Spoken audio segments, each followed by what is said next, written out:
In my last reflection, I talked about how trauma can shrink identity, how survivors can begin to feel as though they are their trauma. Another way this happens is that the strategies trauma survivors use to carry on can slowly begin to feel like who they are as well. When you've lived through trauma, the ways you've learned to survive can become so familiar that they start to feel like your character or your personality. Maybe you avoid people and begin to think, I'm just antisocial.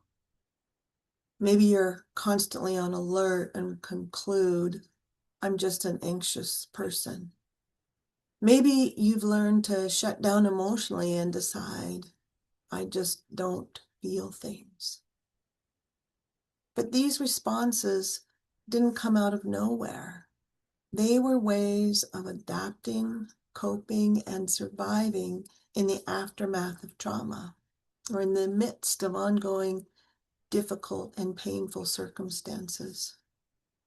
The challenge is that when survival strategies become identities, we can lose sight of something essential, something really important.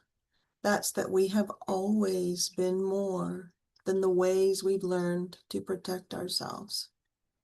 Healing isn't about getting rid of the parts of you that helped you survive. It's about recognizing that the ways you learn to survive are part of your story, but they are not the whole of your story.